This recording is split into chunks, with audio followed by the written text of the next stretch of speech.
Salam Bapak Ibu, saudara dan saudari, sahabat-sahabat garam dunia yang terkasih. Musa menyampaikan bahwa kualitas hidup bangsa Israel itu ditentukan oleh komitmennya mengasihi Allah, mendengarkan suaranya, dan berpaut padanya. Ini penting supaya mereka hidup kudus di hadapan Tuhan dan lanjut umurnya di tanah terjanji. Hal ini digambarkan dengan sangat jelas di dalam bacaan pertama hari ini. Dari kitab Ulangan bab 30 ayat 15 sampai dengan 20. Tuhan Yesus menyebut kualitas hidup seorang murid Kristus, yakni menyangkal diri, memanggul salib, dan mengikuti Yesus. Dan orang-orang percaya tahu dan sadar bahwa ada 3 konsekuensi dasar yang dikatakan dengan sangat jelas dan tegas oleh Tuhan Yesus di dalam Injil hari ini. Injil Lukas bab 9 ayat 22 sampai 25. Bahwa setiap orang yang mau mengikuti aku harus menyangkal dirinya, memikul salibnya setiap hari, dan mengikuti aku. Secara sederhana, kita bisa mengatakan begini: menyangkal diri itu berarti melepaskan ego diri, kepentingan diri demi melaksanakan kehendak dan perintah Tuhan, sekalipun itu sulit dan berat. Dengan menyangkal diri, kita diajak Tuhan Yesus untuk menomorsatukan kehendak Allah dan bukan kehendak dan kesenangan pribadi kita. Memanggul salib berarti menerima segala beban derita serta apapun yang kita alami, termasuk mungkin juga penganiayaan, demi kesetiaan kepada Yesus Kristus.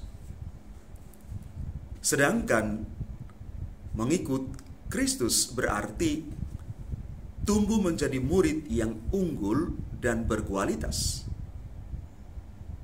Dan untuk proses menjadi murid yang berkualitas itu, kita harus berjuang dan berusaha bukan dengan kemampuan dan kekuatan diri kita sendiri yang terbatas, tetapi dengan bantuan rahmat Allah. Bapak, Ibu, Saudara, dan Saudari yang terkasih, pada masa Prapaskah ini, ajakan Tuhan Yesus masih sangat relevan bagi kita di zaman sekarang ini. Kita ditantang mengikuti Tuhan Yesus dengan segenap hati dan dengan seluruh hidup kita. Kita sebaiknya sadar sejak dari awal bahwa mengikuti Yesus tidak bisa setengah hati atau mengikuti selera dan perasaan kita belaka. Mengikuti Yesus tidak bisa dibatasi pada hal-hal yang menyenangkan atau menguntungkan, apalagi pada hal-hal yang cocok dan enak dengan diri kita.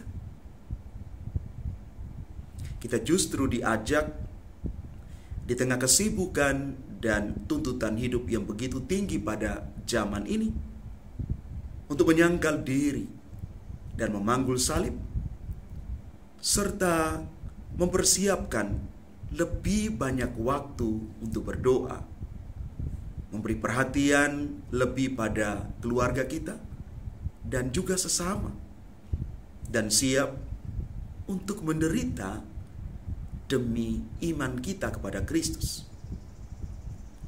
Semoga kita selalu siap sedia dan tetap di dalam Tuhan, mengikuti Dia, dan menajamkan indera kita untuk mendengarkan apa yang Tuhan mau dan kehendaki di dalam seluruh hidup dan perjuangan kita. Tuhan memberkati kita sekalian. Amin.